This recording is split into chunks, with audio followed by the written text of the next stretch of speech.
ময়নাগুড়িতে বউ বদল ঘিরে ব্যাপক শোরগোল। ময়নাগুড়ি ব্লকের ধর্মপুর গ্রাম পঞ্চায়েত এলাকায় বউ বদলের ঘটনাকে কেন্দ্র করে শোরগোল পড়ে গিয়েছে এলাকা জুড়ে। সূত্র মারফত জানা গিয়েছে, ফেসবুকের মাধ্যমে পরিচয়ের পর ফালাকাটার এক ব্যক্তি ও ময়নাগুড়ির এক গৃহবধূ বেশ কিছুদিন আগে একসঙ্গে বাড়ি ছেড়ে চলে যান। ঘটনার পর থেকে দুই পরিবারের মধ্যে যোগাযোগ তৈরি হয়। এরপর ফালাকাটার ওই ব্যক্তির স্ত্রী ও ময়নাগুড়ির গৃহবধূর স্বামীর মধ্যে ঘনিষ্ঠতা বাড়ে।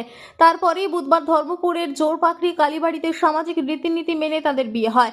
পাশাপাশি ভুরি ভোজের ব্যবস্থাও ছিল। ঘটনাটি নিয়ে এলাকা জুড়ে জোর চর্চা শুরু হচ্ছে। ঘটনা নিয়ে কেউ কেউ বলছেন, এমন ঘটনা আগে কখনো শুনিনি। সোশ্যাল মিডিয়ার মাধ্যমে সম্পর্ক তৈরি হয়ে আজকাল অনেক পরিবারই ভাঙন ধরে। তবে শেষ পর্যন্ত দুপক্ষই নিজেদের মতো নতুন জীবন শুরু করার সিদ্ধান্ত নিয়েছেন বলেই মনে হচ্ছে। অপর একজনের কথা, এতদিন শুধু সরকার বা দলের পালাবদলের কথা শুনেছি, কিন্তু এবার ময়নাগুড়িতে দেখলাম দাম্পত্য জীবনেও বউ বদলের ঘটনা।